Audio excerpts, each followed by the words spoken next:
महिलाएं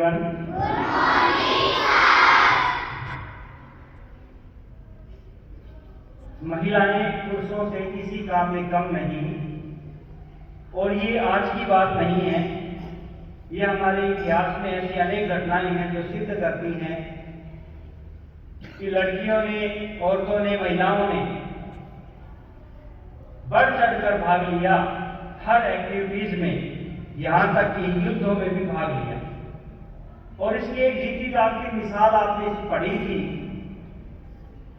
कि किस प्रकार से झांसी की रानी लक्ष्मीबाई ने अंग्रेजों के दांत खट्टे कर दिए थे 1857 के संग्राम में।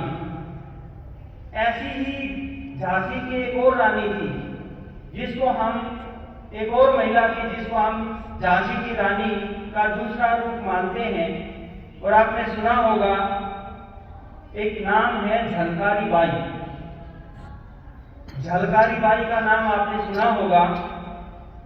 आज उनका जन्मदिन है, 1830 में वो पैदा हुई, और झांसी की जो रानी थी उसकी सेना में दुर्गा दल की वो सेनापति थी।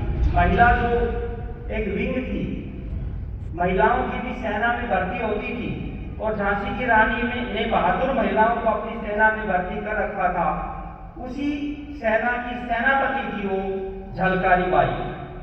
1857 के विद्रोह की एक महिला सैनिक थी जो झांसी की रानी लक्ष्मीबाई की सेना में थी, और उनकी हमशक्ल थी, बिल्कुल सेम रानी लक्ष्मीबाई जैसी शक्ल थी। कद, काठी, रूप, नक्श उसके सब कुछ रानी के जैसे थे।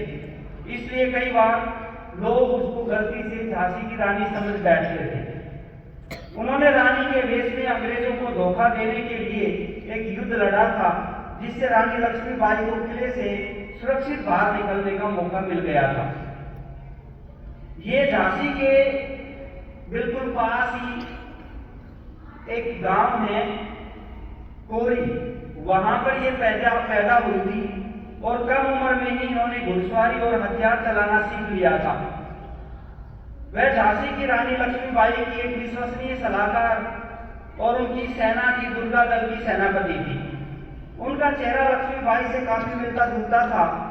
जब 1857 में झांसी की अंग्रेजों ने घेराबंदी कर ली तो उन्होंने रानी का वेश धारण किया और अंग्रेजों के सामने जाकर खड़ी हो गई, और ये चाल कामयाबी रही क्योंकि अंग्रेजों को लगा कि वे रानी झांसी से लड़ रहे हैं। इस दौरान झलकारी बाई ने रानी को सुरक्षित भागने में समय दिया, और अंततः उन्होंने रानी का वेश धारण करते हुए ही अंग्रेजों के हाथों गिरफ्तारी दी और वीर गति को प्राप्त हुई। यद्यपि इतिहास की किताबों में उसका नाम कम मिलता है, लेकिन लोग उन्हें दूसरी लक्ष्मीबाई के रूप में याद करते हैं, और उनकी बहादुरी की कहानियां लोक गीतों और किंवदंतियों के माध्यम से आज भी जीवित है। तो ऐसी थी झलकारी बाई, जिसको रानी का हमशक्ल माना जाता था, और जिन्होंने रानी का पग पग पर साथ दिया, और घोड़े पर सवार होकर के ये तलवार हाथ में लेकर के लड़ती थी, रानी के बराबर रहती थी। ऐसी आज झलकारी बाई का जन्मदिन है। तो हम कह सकते हैं कि हमारा इतिहास वीरांगनाओं से भरा पड़ा है। आदिकाल में भी, प्राचीन समय में भी, हमारे मध्ययुगीन काल में भी ऐसी महिलाएं हुई हैं जिन्होंने चमत्कार किए और ऐसे कारनामे कर दिए जिसको करने में पुरुष भी पीछे रहते थे, डरते थे। First line stand up.